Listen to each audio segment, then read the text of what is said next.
नुमान,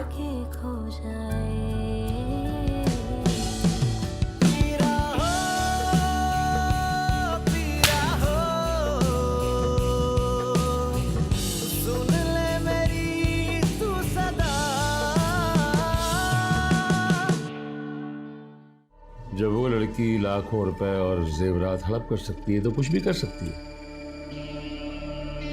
अगर उसे नुमान से मोहब्बत होती तो बिना किसी शर्त के शादी करती। मगर मैं तो मम्मी के कहने पर लाई थी। उनका कहना है कि अब आपके सारे काम करना मेरी ही जिम्मेदारी है। बीवी हूँ आखिर मैं आपकी। आप कयामत तो अब आई है। कहाँ जा रही है सुट्टी? अकेली लग रही है, साथ चले? चल फिर। मुझे पूरा यकीन है नुमान पे। अपनी हरीस बीवी की डिमांड को पूरा करने के लिए वो किसी हद तक भी जा सकता है। वकील ने मुझे पूरी फाइल दिखाई है। तुम्हारा क्या ख्याल है कि मुझे नुमान के सिग्नेचर्स का नहीं पता किस तरह सिग्नेचर्स करता है अपने? सुन ले मेरी तू सदा। तो क्या आप अब भी वकार अंकल को याद करती हैं? मैं उसे भूली ही कब हूं, जो याद करने की नौबत आए। किसी ने सच कहा है, औरत अपनी पहली मोहब्बत कभी नहीं भूलती।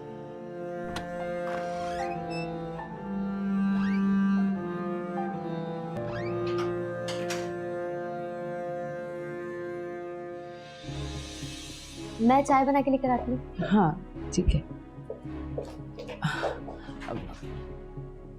वासिफ, आप इतनी जल्दी आ गए? कहो तो चला जाऊं। नहीं, मेरा ये मतलब नहीं था।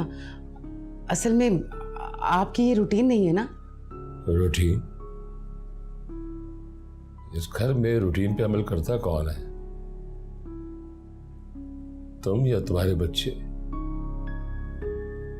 क्योंकि इस घर में तुम्हारी बात ही मानी जाती है। मेरी बात कर रही हूं। मैं तो अपने रूटीन पे चलता हूं। हाँ, वो अलग बात है कि कोई फायदा नहीं है, किसी को एहसास नहीं है। शायद वासिफ ने हमारी बातें सुन ली है।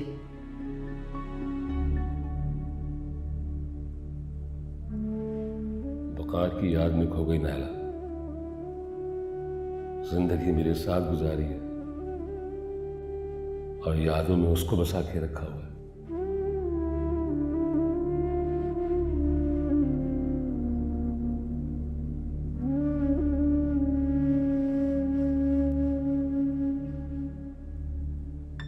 क्या बात है वासिफ?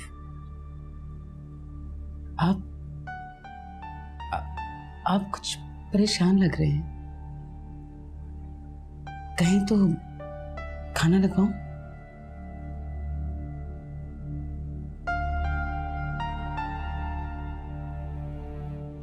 अब सिर्फ जहर खाना बाकी रह गया। दुआ करूं कि मर जाओ।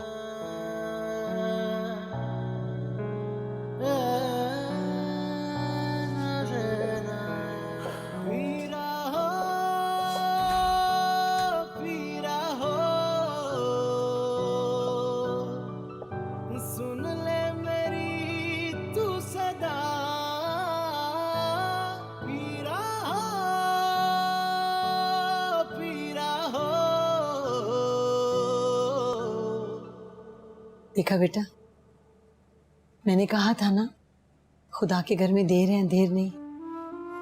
उससे कैसे तुम्हारी गवाही थी, तुम्हें तुम्हारे सब्र का फल मिल गया।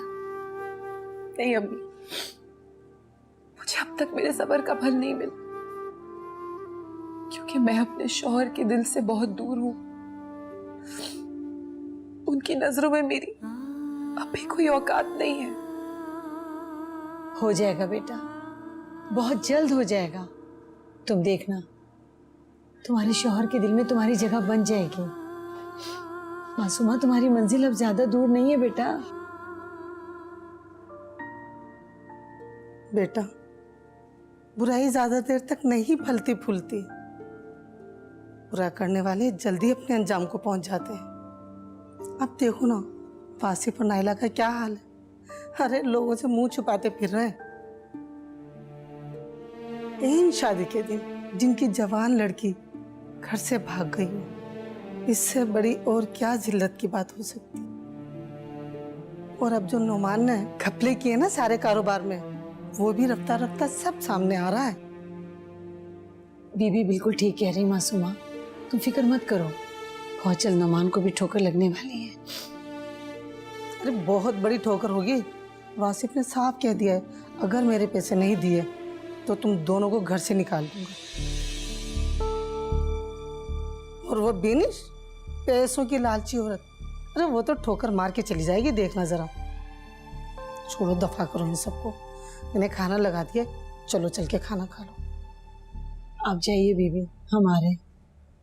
चलो जल्दी आ जाओ बेटा।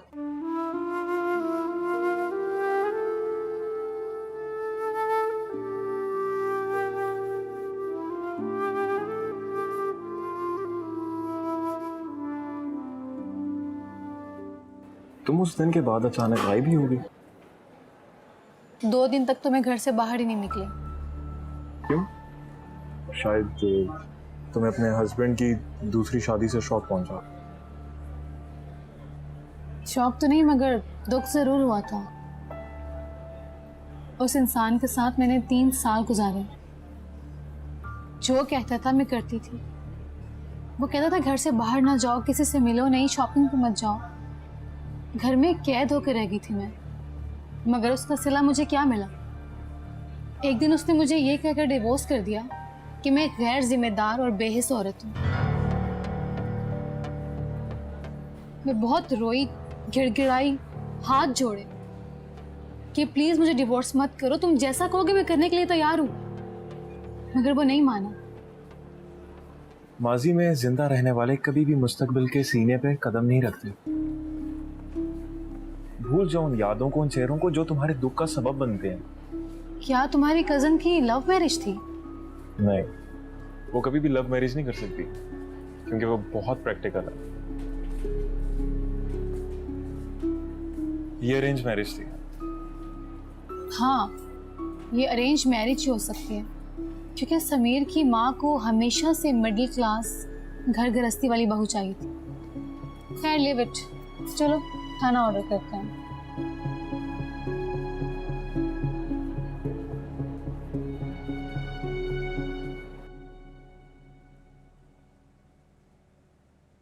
मेरी तो समझ में नहीं आ रहा वासिफ को होता क्या जा रहा है। वो तो बिल्कुल बदल गए हैं। हर बात पे गुस्सा, तंज।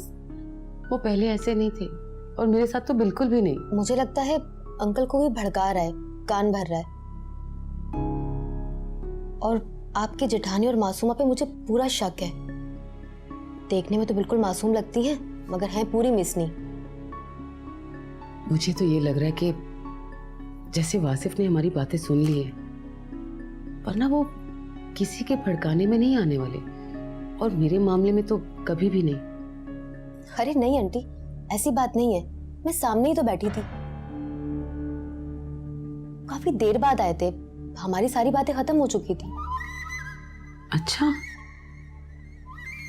वैसे आंटी वो भी इंसान है, घर में इतने बड़े बड़े वाकयात हो गए।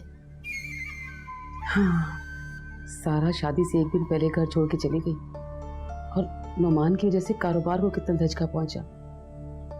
शायद यही टेंशन हो। शायद तुम ठीक कह रही हो। अरे हाँ, तुम्हें एक बात तो बताना भूल ही गई। क्या आंटी? आज वो मासूमा की बच्ची भी बेकसूर साबित हो गई। उस पर जो अगवा का इल्जाम लगा था ना, वो भी आज गलत हो गया। क्या मतलब? आपको कैसे पता? असल में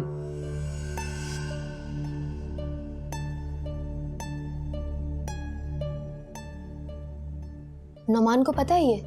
नहीं, और तुम बताना भी मत, वरना हमदर्दी जाग जाएगी।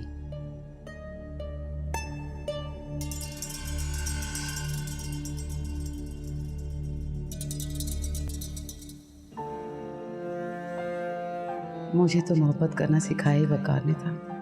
हर वक्त मेरा ख्याल रखना। मेरी छोटी छोटी खुशी और तकलीफ को शेयर करना, मेरी हर कामयाबी पर मुझे गिफ्ट देना। और वासिफ वो हमेशा से अपनी जात में मगन रहते। दिल वाली बात किसे जाके बोले। क्या मेरी चाहत में कोई कमी पाई तुमने? कभी नहीं, ये आपकी चाहत ही तो थी जिसने मेरे टूटे हुए दिल को जोड़ा,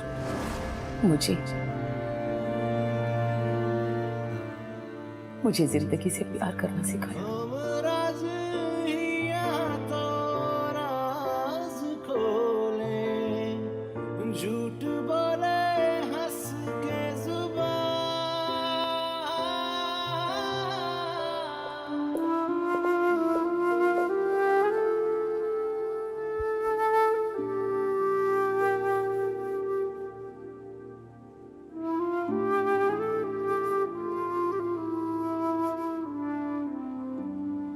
वासिफ,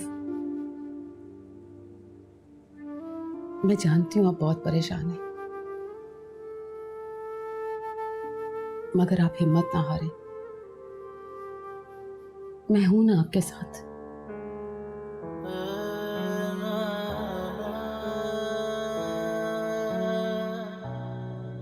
तुम मेरे साथ हो।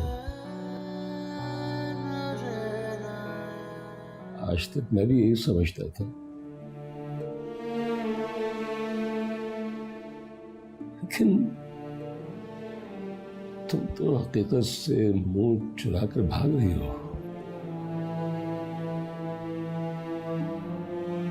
वासिफ, ये आप क्या कह रहे हैं? मैं जो कह रहा हूं वो तुम अच्छी तरह जानती हो। मुझे लगता है शायद ज़हनी परेशानी की वजह से आपने मेरी किसी बात का गलत मतलब ले लिया है।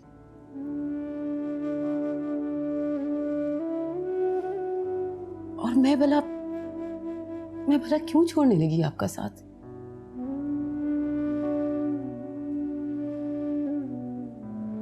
अब तो मौत ही छुड़ा सकती है ये साथ।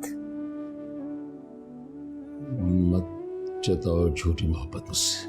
चेहरों के पीछे चेहरे, दिन भी रातों के पहरे, किस दर पे जाए मौला।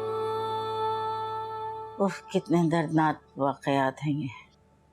मुझे तो ऐसा लग रहा है जैसे कोई फिल्म देख रही हूँ। आप लोग कितने बाहिम्मत लोग हैं सब। जब अल्लाह किसी आजमाइश में डालता है ना, तो हिम्मत भी दे ही देता है। मैंने तो जिंदगी में हंसने खेलने के अलावा कुछ किया ही नहीं था।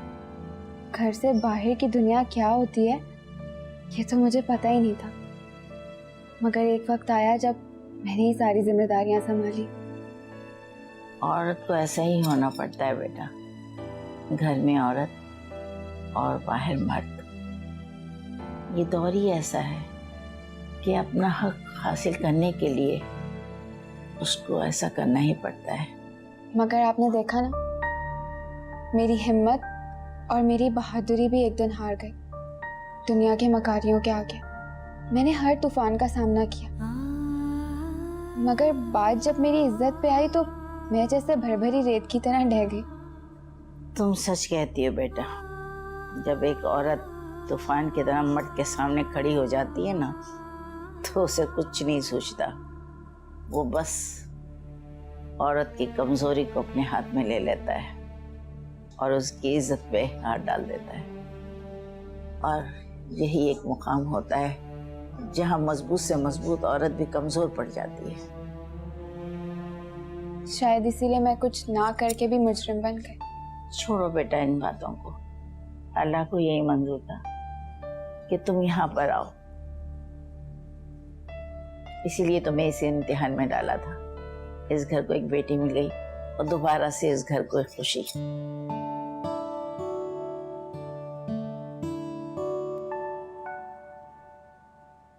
बाज़ औक़ात बदगुमानी की जड़ें इतनी गहरी हो जाती हैं कि इंसान सोचने समझने के काबिल नहीं रहता भाभी। मेरा दिमाग शायद बिल्कुल मफलूज हो चुका था और फिर हालात घर की तस्वीर का जो रुख मुझे दिखाया गया बस वही देखता चला गया। उन गुजरे हुए लम्हात को मैं वापस तो नहीं ला सकता, लेकिन उनकी तलाफी करने की जरूर कोशिश करूंगा।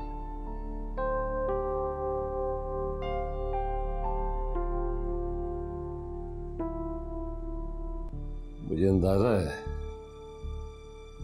कि मासूमा कितनी अजियतों से गुजर रही है। बहुत ज्यादती हुई है इसके साथ, और इन हालात और वाकयात में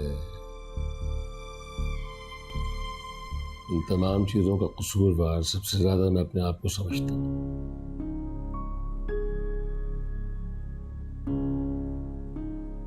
दूसरा ये कि घर के सरपरस्त होने के नाते अगर मैं चाहता तो ये सब कुछ होने से रोक सकता था मैं।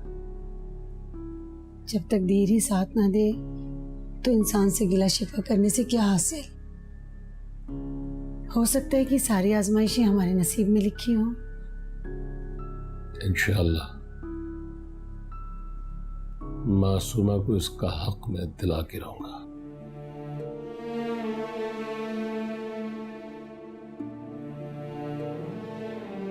मेरा हक तो पहले ही किसी और को दिया जा चुका है चाचा जान। जब हक देने वाला ही इसे तस्लीम नहीं करता तो आप क्या कर सकते हैं? मैं बहुत कुछ कर सकता हूँ।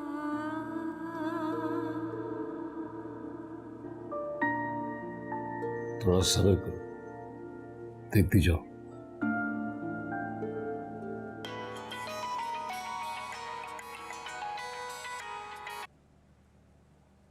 हेलो।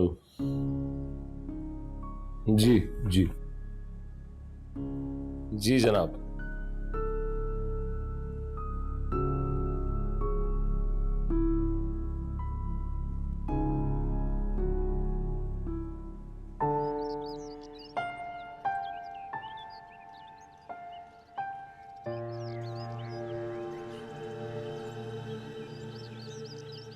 क्या तुम घर घर कर रही हो सारा? कौन सा घर? वो घर? वो घर तो तुम खुद छोड़ आई थी। किस मुंह से जाओगी वहां?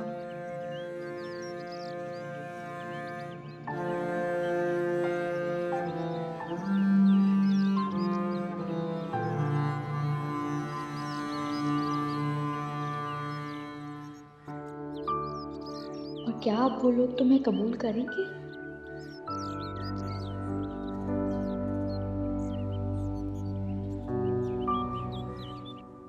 सारा, कहाँ हो तुम?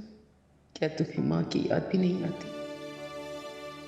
क्या वो अजनबी लड़का हमसे ज्यादा अजीज हो गया तुम्हें? तुमने ऐसा क्यों किया सारा? क्यों किया? हमारा मान तोड़ दिया, हमारा सर झुका दिया सबके सामने। मैं बज़ाहिर सबको चलती फिरती और हंसती बोलती नजर आ रही हूँ, मगर मैं अंदर से टूट चुकी हूँ सारा।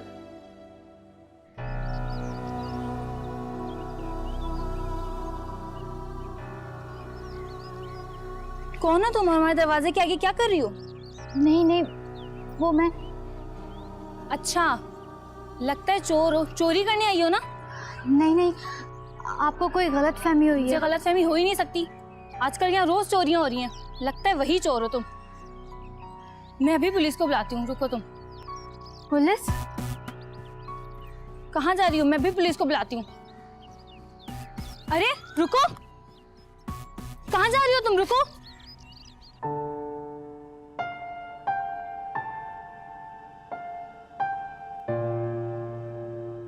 आंटी, मैं अम्मी के घर जा रही हूँ।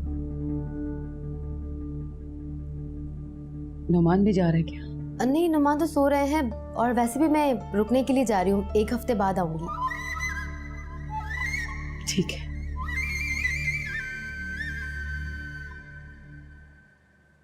इस लड़की को देखो जरा, इसे जरा एहसास नहीं कि इस घर में क्या हो रहा है।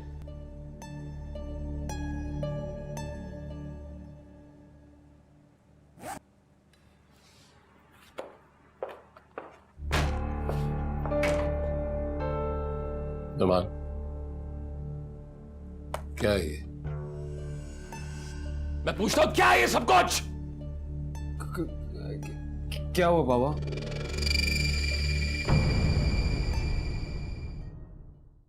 सुन ले मेरी तू सदा। अब तो हर वक्त हाथ में तस्बीह पकड़े यही दुआ मांगती होंगी ना कि जिसने आपकी बेटियों को दुख दिए वो बर्बाद हो जाए। इसी का नतीजा है कि मेरा घर बर्बाद हो गया, गोद उजड़ गई है मेरी, कुछ नहीं बचा मेरे पास। एहसान डार्लिंग, कब आ रहे हो? 6 महीने से आजकल कर रहे हो। रहने दो, झूठी मोहब्बत है तुम्हारी। इतनी मोहब्बत होती ना तो 6 महीने इंतजार नहीं करवाते। एक तरीका है मेरे पास। क्या? तू खून दे दे। खून? खून कैसे दे सकती हूँ? हाँ बोलो नुमान। आप नुमान नहीं तो कौन है? और नुमान का फोन आपके पास क्या कर रहा है? क्या?